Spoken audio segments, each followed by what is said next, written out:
26 दिवसानंतर सोनम वांगचुक यांचं उपोषण अखेर मागे। मंत्री जे पी नड्डा आणि जितेंद्र सिंग यांच्यासोबतच्या चर्चेनंतर निर्णय। लवकर बरे व्हा, पंतप्रधान मोदींची प्रतिक्रिया।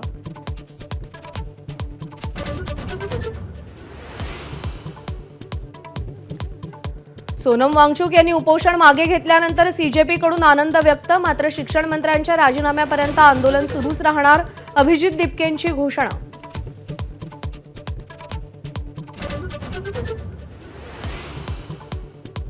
पेपरफुटीवर कठोर कायदा करण्यासाठी याच अधिवेशनात विधेयक संसदेत मांडणार।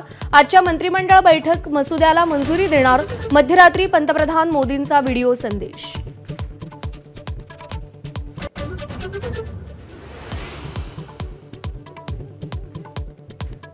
आदित्य आणि अमित ठाकरे यांच्या नेतृत्वात आज मुंबईतील शिवाजी पार्कवर तिरंगा रॅली।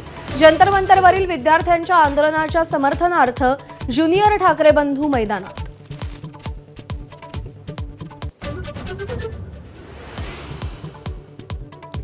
एमबीबीएस पदवीधरांसाठी अनिवार्य असलेली 1 वर्षाची सरकारी सेवा रद्द। राज्य सरकारच्या निर्णयानं डॉक्टरांना दिलासा, तर ग्रामीण आणि दुर्गम भागातील सरकारी रुग्णालयांमध्ये डॉक्टरांच्या कमतरतेची भीती। नाशिकमध्ये रात्रभर पावसाची संततधार। गोदावरी नदीनं धोक्याची पातळी ओलांडली। रामसेतू पूल पाण्याखाली, तर दुतोंड्या मारुतीच्या माथ्यावरून पाणी गेलं। गुजरातमध्ये पावसाचा हाहाकार। वलसाड आणि अहमदाबादमधील अनेक भाग पाण्याखाली।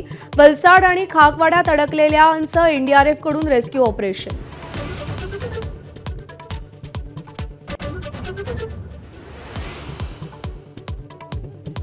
टी20 क्रिकेटमध्ये अर्धशतक झळकावणारा वैभव सूर्यवंशी सर्वात तरुण क्रिकेटपटू। पहिल्या सामन्यात टीम इंडियाची झिम्बाब्वेवर 7 विकेट्सनं मात।